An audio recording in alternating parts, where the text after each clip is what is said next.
Well, hey there, it's David. Welcome or welcome back to Cross Fitness, helping men and women get in the best spiritual shape of their lives, one workout at a time. Quick thought in this video that I'm calling three qualities of a mighty man. So I've been in 2 Samuel. That's the story of David, King David. And you may have heard, if you're a Bible reader, of David's mighty men, right? There's 37 of them. And I was reading today on about one guy, Uriah the Hittite. Of course, this man is famous because of King David's infamous affair with Uriah's wife, Bathsheba. Got her pregnant, and if you're familiar with the story, she sent word that she was pregnant, so he brought Uriah home to try to get him to sleep with his wife, to try to cover up, his affair. But Uriah was a different type of man. And this brings me to three qualities of a mighty man.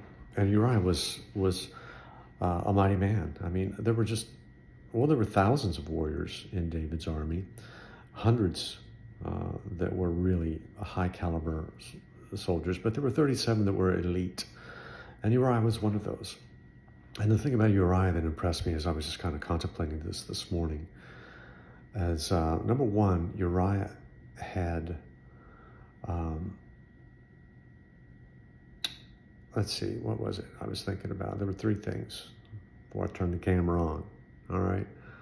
He had unusual faithfulness. That's it, unusual faithfulness. This is a quality of Uriah. This is going to be quality of us, whether you're a man or a woman. You want to be a mighty warrior for Christ. That's male or female. But Uriah demonstrated unusual faithfulness. So David brought him home. He was trying to cover up his tracks. He had a little plan going on between his ears. And he wanted Uriah to go home and sleep with Bathsheba, his wife. But Uriah would not do that. He said, no, my general, my commanding officer, Joab's out there, and my band of brothers are out there fighting. How can I enjoy the comforts of a wife while they're out there fighting? And it's like, what a faithful soldier he was. How faithful to his unit, to his commanding officer, ultimately to the king, ultimately to his God, fighting for Israel. So, and that's something that you and I can be. We can be faithful. God is looking for faithfulness on the earth. Without faith, it's impossible to please God. God's not moved by our needs. He's moved by our faith. And so, everything we get from God, we get through the conduit of faith. We get saved by faith, Ephesians 2:8 and 9. And we get healed by faith, delivered by faith, provision by faith, on and on it goes. So God is looking for faithful people. That's the commendation that Jesus gives us when we stand before the judgment seat of Christ, the Bema, well done, good and faithful servant. So Uriah expressed and demonstrated unusual faithfulness, and that's something that you and I can do with the people that God has placed in our life and the responsibilities over which we have influence and responsibility. So the second thing, quality of a mighty man, or we could say woman, was uncompromised character. Uncompromised character, or a synonym might be integrity. Uriah had it. David, when he saw that he could not get Uriah, manipulate him to go cover up the affair, he sent him back. He took paper, he wrote out essentially Uriah's death certificate. Instructions to Joab: put this guy in the fiercest part of the fighting. And he probably sealed it with his ring, with some wax, however they did that. And he probably told Uriah, deliver this to Joab. And he probably didn't even need to tell him not to look at it, because he already knew the guy wouldn't look at it because it was sealed.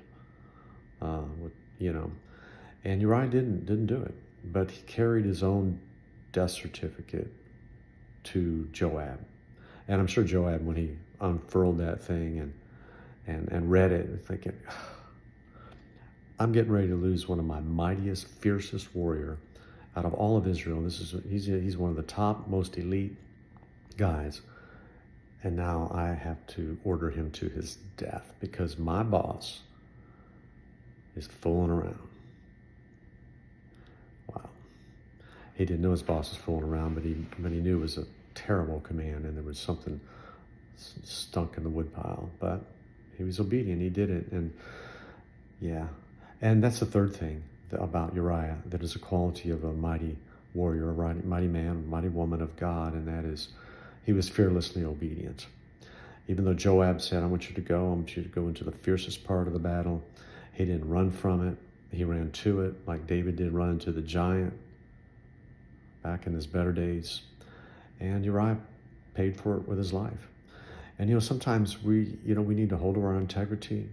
Well, all the time we need to, but sometimes our fearless obedience is going to cost us something. In this case, it cost Uriah his life, but it may cost us some friends or some time, some energy, some effort, a job, a position, a promotion. You know what? Let's just have integrity. Let's be faithful to God and His Word. If your boss or somebody says, I need you to fudge this, I need you to compromise on this. I know what you believe personally, but now I want you to get with the program publicly, and I want you to sign on to this, diversity, equity, inclusion thing, and your objection to it is like, no. Or, you say, I want you to not just tolerate, but I want you to celebrate the LGBTQ thing during Pride Month. It's like, no, I'm not going to celebrate perversion. And I'm not going to do it, no. I respectfully decline. And, those kinds of things may have a cost to them, but that's okay.